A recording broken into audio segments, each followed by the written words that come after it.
दास social media पर एक दिन एक पोस्ट देख रहा था, क्योंकि भाई और बहनों, आप और हमें तो पूज्य गुरुदेव भगवान ने अपनी शरण में ले रखा है। इसलिए दुनिया में जो आग लगी हुई है, वर्तमान में जो युद्ध हो रहे हैं, तीसरे विश्व युद्ध की तरफ दुनिया जा रही है, दुनिया में जो हाहाकार मचा हुआ है, वन वर्ल्ड गवर्नमेंट के तहत, वन वर्ल्ड ऑर्डर के तहत सरकारों ने जो नीतियां अपनी जो बना ली है, उसके तहत आने वाले समय में क्या होगा हमें आइडिया भी नहीं है। आइडिया भी, लेकिन कुछ आत्माओं को परमात्मा ने चेतना दे रखी है, जो जगत वाले हैं उनको स्पष्ट दिखाई दे रहा है कि 26 और 27 में क्या होगा, आने वाले 2-3 वर्षों में संसार के क्या हालात होने वाले हैं।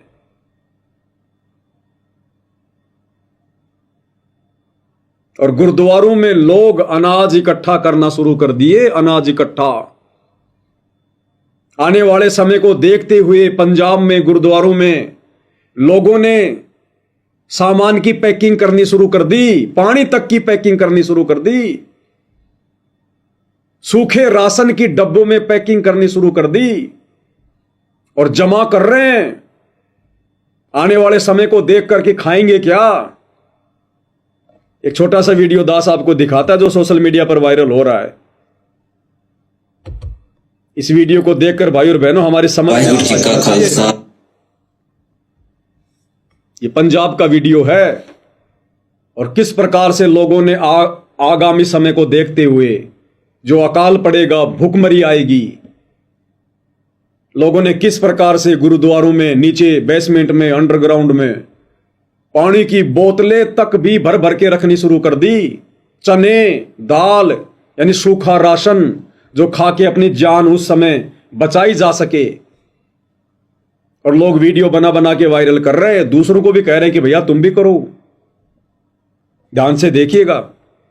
वाहिगुरु जी का खालसा, वाहिगुरु जी की फतेह। आने वाले भयानक समय वास्ते डिटेक्टिव सिद्धू जी चंडीगढ़ वाले ਉਹਨਾਂ ਦੇ ਗ੍ਰਹਿ ਵਿਖੇ ਇਹ ਰਾਸ਼ਨ ਦੀ ਸਾਂਭ ਸੰਭਾਲ ਗੁਰੂ ਸਾਹਿਬ ਜੀ ਦੀ ਕਿਰਪਾ ਨਾਲ ਚੱਲ ਰਹੀ ਆ ਪਿਛਲੇ 4-5-6 ਮਹੀਨਿਆਂ ਤੋਂ।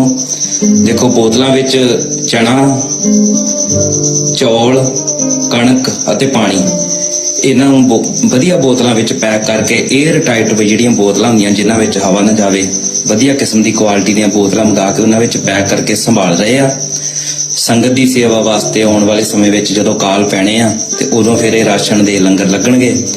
ਜਿਹੜੇ ਗੁਰਮੁਖ ਪਿਆਰੇ ਨਾਮ ਜਪਣ ਵਾਲੀਆਂ ਰੂਹਾਂ ਬਚਣਗੀਆਂ ਉਹ ਫਿਰ ਰੁੱਖੀ ਮਿੱਸੀ ਖਾ ਕੇ ਸਰਵਾਈਵ ਕਰਨਗੀਆਂ, ਕਿਉਂਕਿ ਆਉਣ ਵਾਲਾ ਸਮਾਂ ਜਿਹੜਾ ਉਹ ਸਾਰੇ ਮਹਾਂਪੁਰਖ ਵੀ ਦੱਸ ਰਹੇ ਆ ਅਤੇ ਹੋਰ ਵੀ ਬਹੁਤ ਸਾਰੇ ਮਹਾਂਪੁਰਖ ਸਾਰੇ ਪਾਸੇ ਸੇਵਾ ਕਰ ਰਹੇ ਗੁਪਤ ਤੌਰ ਤੇ ਅਨਾਜ, ਅਚਾਰ ਇਹ ਸਾਰਾ ਇਕੱਠਾ ਕਰ ਰਹੇ ਆ।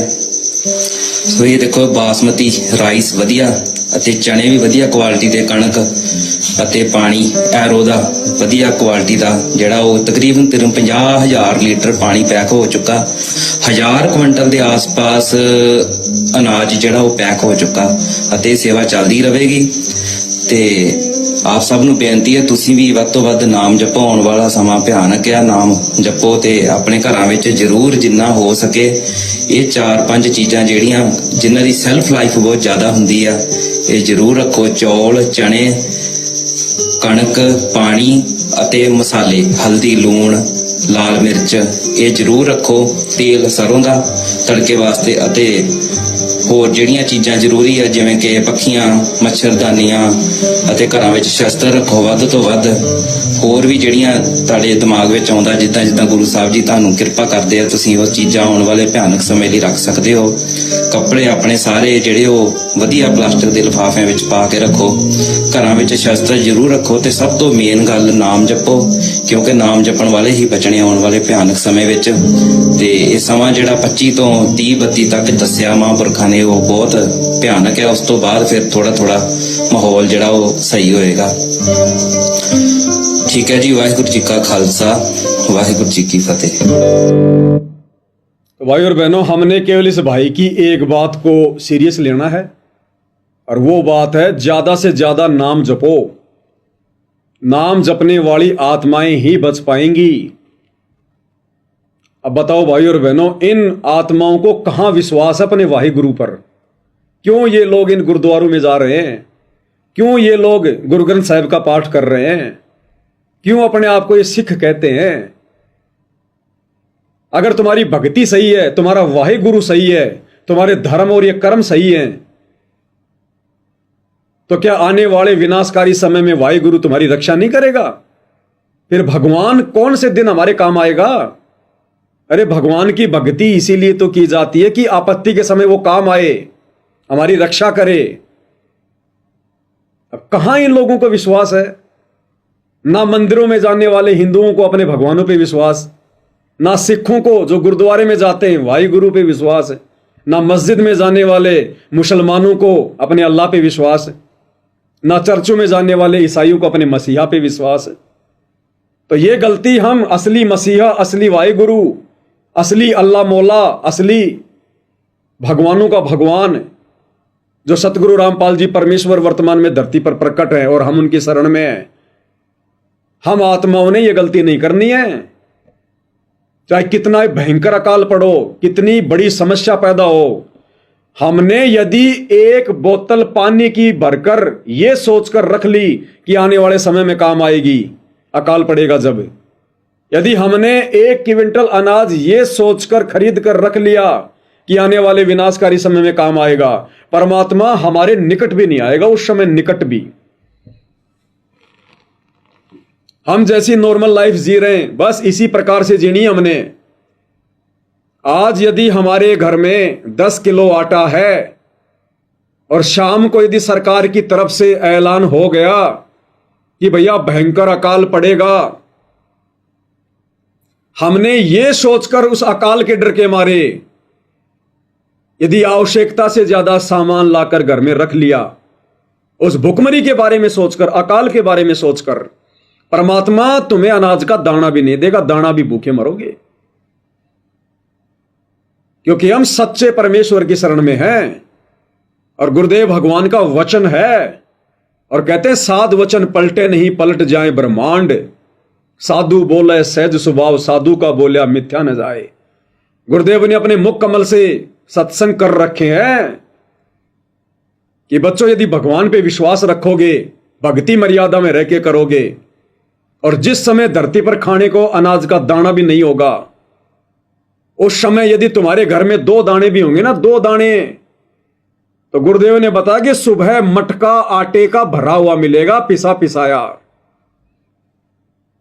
तेल की पीपी, घी की पीपी हवन के लिए भरी मिलेगी।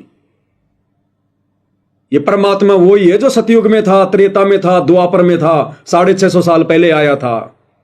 इस परमात्मा के गुणों में, लक्षणों में कोई परिवर्तन नहीं है। परिवर्तन हमारे विश्वास में आ गया, कमजोरी हमारे विश्वास में आ गई। ये वही भगवान है जिसने भगत प्रहलाद को आग से बचने से बचाया, आग में जलने से बचाया। ये वही भगवान है जिसने मीरा के जहर को अमृत बनाया। ये वही भगवान है जिसने द्रौपदी का चीर बढ़ाया। ये वही भगवान है जिसने धना भगत के खेत में तुम्बे में ज्वार पैदा कर दी, तुम्बे में ज्वार। उसने तो बीज भी नहीं डाला, वो कंकड़ फेंक के आया था। तो आज आप और हमारे लिए क्या नहीं कर देगा ये भगवान? सिलेंडर भर देगा, रसोई में सामान भर देगा, हम भी खाएंगे और भूखी मरती जनता भी खाएगी। तो भाई और बहनों, विशेष परिस्थितियों में ही भगत की पहचान होगी। परमात्मा कहते हैं भक्ति भाव भादो नदी सबे चले गहराए, और सरिता सोए जानिए जो जेठ मास ठहराए। तो उस कापोती ब्राह्मण के सामने जो समस्या पैदा हुई थी, उसके विश्वास को देखने के लिए, उसके धर्म कर्म को देखने के लिए, ऐसे ही आने वाले समय में जरूरी नहीं है कि आज यदि परमात्मा हमें 2 टाइम की रोटी बहुत अच्छी दे रहा है, तो आने वाले विनाशकारी समय में भी 2 टाइम की रोटी इसी प्रकार से देगा। ये परमात्मा हर प्रकार से तोड़ मरोड़ के देखेगा, हर प्रकार से तोड़ मरोड़ के। परमात्मा कहते हैं पाकी फसल देख कर गरबैयो मत किसान, अभी तो झोले बहुत हैं घर आले तब जान। हम सत्सेवकों को परमात्मा इन परिस्थितियों में क्यों रख रहे हैं? क्योंकि आने वाले समय में हम उन बिगड़ी हुई परिस्थितियों का सामना कर सकें। क्योंकि जो वर्तमान में संघर्ष कर रहा है, वो आने वाले समय में उस संघर्ष में भी संघर्ष करेगा। और जिन्होंने भगवान से भक्ति के अलावा केवल मांगा ही पैसा, धन दौलत, बच्चों की नौकरी, कार, कोठी, वो दे दी आज भगवान ने उनको, लेकिन ज्ञान को आधार बना नहीं रहे, मर्यादाओं में रह के भक्तियों कर नहीं रहे, तो आने वाले विनाशकारी समय को वो भगत नहीं झेल पाएंगे। तो इसलिए भाई और बहनों, भयानक समय तो आएगा, इसमें कोई दो राय नहीं है। अन्यथा इसी प्रकार से इसार जेल में बैठे हुए परम संत को, सतगुरु रामपाल जी को, कोई भी कल की भगवान के रूप में नहीं स्वीकार करेगा। कोई भी परमात्मा मानने को तैयार नहीं है। ये दुनिया अगर इसी प्रकार से चलती रही जैसा आज हम वर्तमान में देख रहे हैं, बड़े बड़े महलों में रह रहे हैं, बड़ी बड़ी गाड़ियों में चल रहे हैं, लोगों के बिजनेस सेट हैं, नौकरियां लग रहे हैं, खा रहे पी रहे हैं, ऐश कर रहे हैं, तो इस प्रकार से तो किसी को भगवान की आवश्यकता नहीं है। कोई जेल में बैठे हुए महात्मा को परमात्मा नहीं मानेगा। तो देश और दुनिया को वो बंदर आने वाले 2 से 3 वर्षों में परमात्मा दिखाएगा। तब ये दुनिया नाक रगड़ रगड़ के परमात्मा से अपनी जान की भीख मांगेगी। तब ये स्वीकार करेगी कि यहां मंदिरों में बैठे हिंदुओं के देवता भी फैल, मस्जिद में बैठा मुसलमानों का अल्लाह भी फैल, गुरुद्वारे में बैठा सिखों का वाहे गुरु भी फैल, और चर्चों में बैठा ईसाइयों का मसीहा भी फैल। तब दुनिया को अपनी औकात का पता चलेगा, अपनी हैसियत का पता चलेगा। जो आज 2 टाइम की रोटी बढ़िया मजे से खा रहे हैं, भक्ति की जिन्हें कोई आवश्यकता नहीं है बस। तो हम भगत भाई बहनों ने जिस प्रकार से हम वर्तमान में भक्ति कर रहे हैं अपने धर्म कर्म पर रहकर, हमने इसी प्रकार से अपने धर्म कर्म पर रहकर और अपने गुरुदेव भगवान पर दृढ़ विश्वास करके ये शरीर और ये प्राण इसी परमेश्वर सतगुरु रामपाल जी ने दिए हैं। ये चाहे भूखा रखे चाहे पेट को भर के रखे, इसकी मौज इसकी मर्जी। हम तो इसके आश्रय हैं, हम भोजन के आश्रय नहीं है। मिल रहा तो खा रहे हैं, नहीं मिलेगा तो कोई दिक्कत नहीं, भगवान के भजन के भरोसे रहेंगे। जैसे भगवान ने शेख फरीद को 12 साल तक रोजाना केवल 10-12 ग्राम अनाज खाता था, जब परमात्मा ने उसको जीवित रखा, तो आज तो भक्ति का पीक टाइम है, मोक्ष का प्राइम टाइम है। शेख फरीद तो आधी अधूरी भक्ति करता था, उसको तो मंत्र भी पूरे नहीं मिले थे। ना वो गुरु को भगवान मानता था, ना गुरु को भोग लगाता था, ना गुरु की आरती उतारता था। तो आज परमेश्वर हमारे लिए क्या कुछ नहीं कर देंगे। तो हमने किसी और का सहारा नहीं तकना। चाहे अकाल पड़े, चाहे भूखमरी आए, चाहे बाढ़ आए, चाहे भूकंप आए, चाहे महामारी आए, चाहे इमरजेंसी लगे, कुछ भी हो, हमने अपने गुरुदेव सतगुरु रामपाल जी परमेश्वर जी के अलावा किसी और से शौपन में भी उम्मीद नहीं करनी। भले पूरा परिवार भूखा मरे तो मर जाएंगे। उम्मीद केवल अपने गुरुदेव भगवान से। और फिर ये परमात्मा ऐसी आत्माओं को मरने नहीं देता। फिर कहते सो छल छिद्र मैं करूं अपने जन के काज। तो भाई और बहनों, हमने इतना दृढ़ इस भक्ति पर रहना है, लेकिन मर्यादाओं का विशेष ध्यान रखना। हमने बस मर्यादा ना टूटे, सावधानी हटी दुर्घटना घटी। फिर हम चाहे कितना सैक्रिफाई कर लें, कितना बलिदान कर लें, कितना झूठा विश्वास करके बैठ जाएं, अगर मटके में नीचे छेद हो रखा है तो ऊपर से पानी डालकर हम कितना ही विश्वास करके बैठ जाएं कि मेरा मटका भरा रहेगा, वो तो भाई निकलेगा पानी। तो अगर मर्यादा हमने तोड़ दी है, फिर हम चाहे कितना विश्वास कर लें, कितनी भक्ति कर लें, फिर हमारे संस्कार से तो हमारी मदद हो सकती है, लेकिन गुरुदेव के विशेष आशीर्वाद से नहीं हो सकती। अब संस्कार से तो आने वाले विकासकारी समय में, विनाशकारी समय में जगत वालों की भी मदद भगवान करेगा, ऐसी बात नहीं है, क्योंकि उनके संस्कार हैं उनके पिछले जन्म के। तो संस्कारों से हो सकता है भक्तों की भी हो जाए जो मर्यादा तोड़ के बैठे हुए हैं।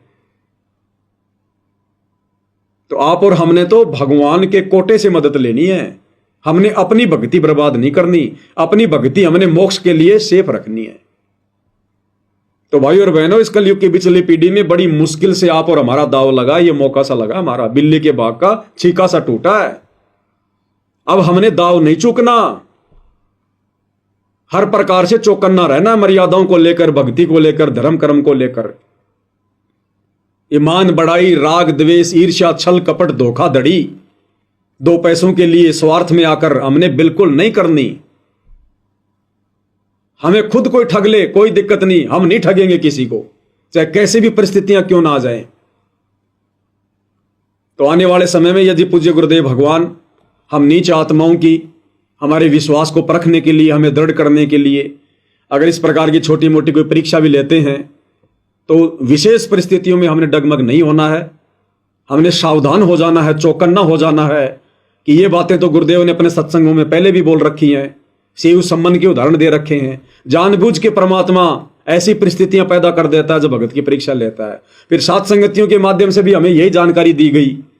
तो ऐसे समय में भाई और बहनों, हमने दोष पैदा नहीं करना, धर्म कर्म से, नेक नीति से नीचे नहीं गिरना। अगर वो कापुती ब्राह्मण उस समय 6 दिन का भूखा अगर उस महात्मा को देखकर अगर हाथ जोड़ लेता कि नहीं जी बड़ी मुश्किल से लाया हूं मैं, तो आज आपको खिला दूंगा तो मेरा परिवार मरेगा, तो ना मरना होता तो भी मर जाता। लेकिन उसने अपने धर्म कर्म की आड़ में और अपने आप को बचा के रखा, नेक नीति से नीचे नहीं गिरा। तो भाई और बहनों, इसलिए परमात्मा कहते हैं कि भाई भक्ति भाव भादो नदी सब चले गहराए। जिस प्रकार जेठ के महीने में जब बरसात नहीं होती है और उस समय यदि किसी नदी में, किसी नाले में पानी बह रहा है तो वो असली नदी, असली नाला है। और बाकी बरसात के समय में तो छोटे मोटे नदी नाले भी पानी से ओतप्रोत होके बहते हैं। तो इसी प्रकार जब सुख होते हैं, फायदे होते हैं, तब तो हर कोई भगत जी, जय बंदी छोड़ की, जय परमात्मा की, मेरे गुरु जी भगवान, मेरे गुरु जी परमात्मा, मैं अपनी गर्दन कटवा लूंगा लेकिन भक्ति नहीं छोड़ूंगा। और आया जरा सा झोल, आई जरा सी आपत्ति विपदा, उस समय देखो फिर कोई तो मदन पंथ में जाके बैठ जाता है, कोई मर्यादा तोड़ देता है, कोई घर वालों के दबाव में आ जाता है। इसलिए परमात्मा कहते हैं सरिता सोई जानिए जो जेठ मास ठहराए।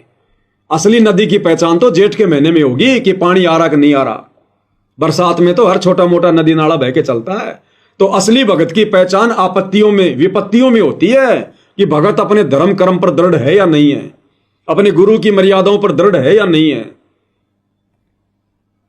तो भाई और बहनों, दास की तो प्रार्थना है, विनती है, गुरुदेव के ज्ञान आधार से मैं तो केवल यही अरदास कर सकता हूं कि भाई असंख्य युगों के बाद इस कलयुग की बिचली पीढ़ी में मनुष्य जन्म प्राप्त करने का मौका मिलता है हमें सौभाग्य से। और अब गुरुदेव ने हमें इतना कोर्स दे दिया, बार बार गुरुदेव ने सत्संग करके रिवीजन कर दिया, समझाने में कोई कसर नहीं छोड़ी। टीचर तो 1 साल में बच्चों की 2-2 बार लेता है परीक्षा, और हमारे गुरुदेव भगवान तो 25 वर्षों बाद, 30 वर्षों बाद परीक्षा ले रहे हैं हमारी, 30 वर्षों बाद, और वो भी हल्की फुल्की, अंदर से सारा भी दे रहे हैं उस कुम्हार की तरह। जैसे कुम्हार ऊपर मटके के चोट मारता है, अंदर हाथ रखता है।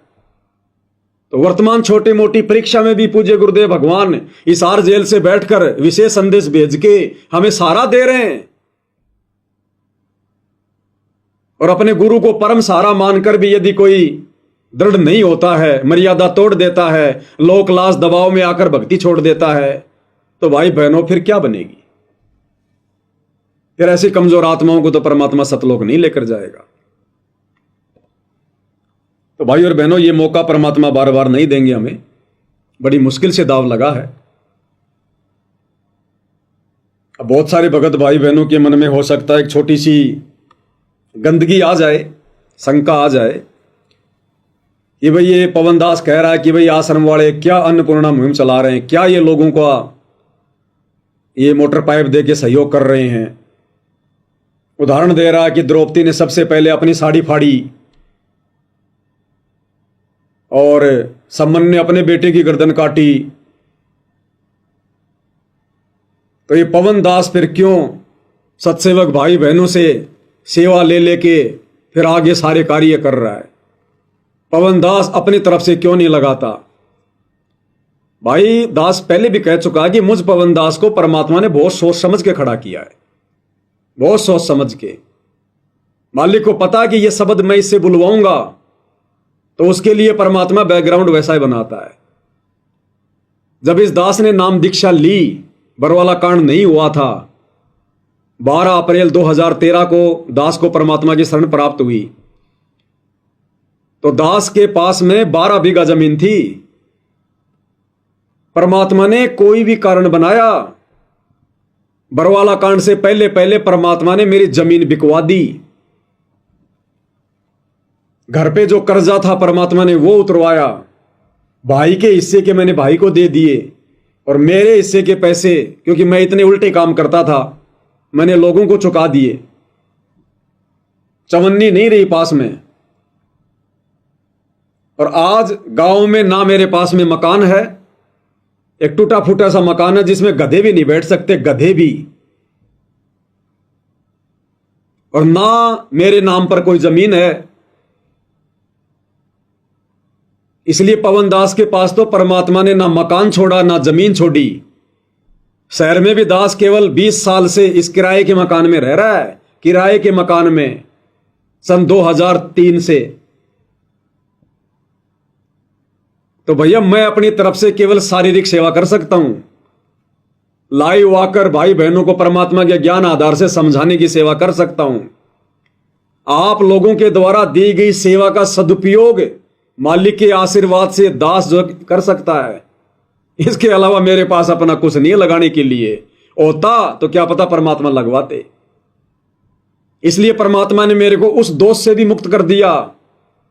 अगर मेरे पास 5-10 बीघा जमीन होती, कोई खुद का मकान होता, बैंक बैलेंस होता, तो आज फिर मैं ये शब्द नहीं बोल सकता था इन मैनेजमेंट वालों के खिलाफ कि भैया सेवा करनी है ना, अगर इस प्रकार से दान धर्म करना है तो पहले अपनी जमीन बेचो, अपने पैसों से करो, संगत का बाद में लेना। द्रौपदी ने सबसे पहले अपने खुद की साड़ी फाड़ी थी, दासी की नहीं फाड़ी। तो परमात्मा ने दास को उसी हिसाब से तैयार किया। भाई और बहनों, नंगा आदमी नहाएगा क्या, निचोड़ेगा क्या? और ये दास तो भाई और बहनों, जहां तक कोशिश होगी, जब तक दास के शरीर में प्राण है, इस गंदे लोक में है, तब तक दास तो भाई और बहनों मकान नहीं बनाएगा, एक 50 गज का प्लाट भी नहीं खरीदेगा अपने नाम पर। अपने नाम पर हुआ नहीं, और फिर यहां पर काल के लोक में पता नहीं क्या क्या विचार आएंगे, क्या क्या मन में अहंकार दोष पता नहीं क्या क्या आएगा। तो यहां तो दास के नाम पर कुछ नहीं है। एक छोटी सी गाड़ी भगत भाई बहनों ने लेके दे रखी है सेवा में, वो भगत भाई उसकी किस्त भरते हैं, उन्हीं के नाम पे गाड़ी है, किराए के मकान में रहता है दास। अपने पास कुछ नहीं है भाई अपना, सिवाय परमात्मा सतगुरु रामपाल जी के और उनकी भक्ति के। और इससे ज्यादा परमात्मा मुझे दे भी ना, मेरे भाग्य में हो तो भी ना दे परमात्मा मुझे। मालिक इसी स्थिति में रखे दास को। तो अगर इससे डाउन स्थिति में भी परमात्मा, अगर आप समझो उचित कि मेरी भक्ति केवल उसी स्थिति में बनेगी, तो मालिक के ऊपर है, हम तो उसके कुत्ते हैं। जेवड़ी परमात्मा के हाथों में है। मालिक अगर रोड पर भिखारी बना के रखेगा, उसमें भी खुश रहेंगे। किसी पुड़िये के नीचे काला कंबल बिछाकर सोना पड़ जाए सह परिवार, उसमें भी खुश रहेंगे। मालिक की मोह चाहे महल में रखे, कोई मान बढ़ाई नहीं, कोई बेइज्जती नहीं, कुछ नहीं। तो हम तो परमात्मा से ये प्रार्थना करते हैं कि साईं इतना दीजिए जिसमें कुटुंब समाओ, हम भी भूखे ना रहे, साधु ना भूखा जाए। और परमात्मा जिंदगी में मेरे नाम पर कोई चीज ना हो, जिंदगी में। ये काल का लोग बहुत गंदा है, बहुत भयंकर है। कोई ऐसा काम करो मत जो ये कहना पड़े कि ये मेरा, ये मेरी। हमने तो अपने बाल बच्चों को भी परमात्मा के निमित्त कर देना चाहिए कि परमात्मा है भी आपके, आप ही की आत्मा है, मेरा तो केवल संस्कार है इनके साथ में। और संस्कार में भी मैं तो इतना दुखी हो रहा हूं, इतना परेशान हो रहा हूं। भाई बाल बच्चों को लेके तो आदमी दुखी रहता है, उनके पढ़ाई लिखाई, नौकरी, ब्याह शादी। तो अब तो सबको परमात्मा की शरण मिल गई, अब तो परमात्मा के चरणों में समर्पित कर दो कि मालिक, ना मेरा कोई बेटा, ना मेरी कोई बेटी, ना पत्नी, ना माता, ना पिता, ये सब आपकी आत्मा है। मेरे तो संस्कार थे, इनके साथ में जुड़े हुए थे। अब इन संस्कारों को भी काटो भगवान, आप अपने हिसाब से चलाओ। अब दास को तो फ्री करो, भक्ति में लगाओ, मालिक सेवा में लगाओ, यहां से बेड़ा पार कराओ। तो इस भाव से भाई और बहनों हमारी बात बनेगी। तो भाई और बहनों, परमात्मा के आशीर्वाद से आज ये छोटा सा संदेशा भाई बहनों को देना था। मालिक ने प्रेरणा की थी, गुरुदेव के आशीर्वाद से सब कुछ सही रहा, वीडियो भी सही चला, संदेशा भी चला गया भाई बहनों के पास में।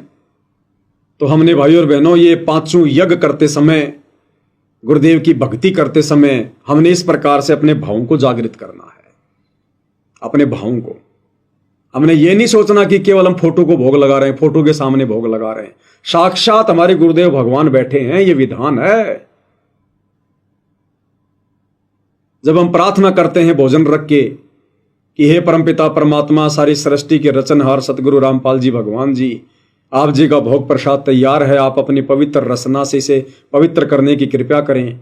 हे परमेश्वर, भोग प्रसाद बनाते समय, लगाते समय या भोग की आरती करते समय यदि हम तुच्छ बुद्धि जीवों से कोई त्रुटि रहे तो हमें क्षमा करें परवरदिगार। तो ये वो समर्थ परमात्मा है, ये रह नहीं सकता। कहते हैं जय कोई भक्ति करे कपट की, उसको भी अपनाऊं, साम दाम दंड भेद से फिर सीधे रास्ते लाऊं। अगर कोई मन में दोष रख के भी भक्ति करता है तो परमात्मा कहते हैं मैं तो उसकी भी भक्ति स्वीकार करता हूं, उसकी भी सेवा स्वीकार करता हूं। तो जो भगत भाई बहन भाव के साथ में भक्ति करेगा, भोग लगाएगा, आरती करेगा, तो उसकी स्वीकार करने भगवान क्यों नहीं आएंगे? ये तो दौड़े दौड़े चले आएंगे, दौड़े दौड़े। जब विदुर के घर पे परमात्मा चले गए श्री कृष्ण जी का रूप बना के, नामदेव के पास में परमात्मा रोटी का टुकड़ा खाने के लिए, और जो कुत्ते का रूप बना के आ गए, पत्थर की मूर्ति से हाथ फैला दिया आगे दूध पीने के लिए, कर्माबाई का खिचड़ा खाने के लिए उस पत्थर से हाथ निकाल दिए, भैंस के सींग में से परमात्मा प्रकट हो गया। तो ये वो समर्थ भगवान है सतगुरु रामपाल जी। तो आज तो कलयुग की बिचली पीढ़ी है, मोक्ष का प्राइम टाइम है। आज तो सहज में परमात्मा सारे काम कर देगा, सहज में। बस हमने अपनी सुरती ठिकाने रखनी है। कोट सदग्रंथों का एक ही मूल है, अपनी सुरत ठिकाने रख, अपनी सुरती अपने गुरुदेव के चरणों में रख। पतिव्रता इस पद पे आके भक्ति कर, गुरु के अलावा किसी और में परमात्मा मत देख, मर्यादा ना टूटने दे, फिर देख ये परमात्मा क्या नहीं करेगा। राजाओं का राज इसी ने दे रखा है, देश दुनिया यही चला रहा है, अपना भगत नहीं चलाएगा, भगत का छोटा सा परिवार नहीं चलाएगा। एक लकड़ी के डंडे से भगवान ने अब्राहिम सुल्तान की जेल में 360 चक्कियां चला दी। क्या नहीं कर सकता है समर्थ परमात्मा। तो भाई और बहनों, इस परमेश्वर की महिमा अनंत है। आप और हम तुच्छ बुद्धि प्राणी इतने सक्षम नहीं है, इसलिए जितना परमात्मा हमें समय दें उस हिसाब से हम इनका गुणगान करें, महिमा करें, अपनी सेवा समझकर। बाकी जैसा गुरुदेव दया करेंगे भाई बहनों के सामने सेवा में हाजिर होते रहेंगे।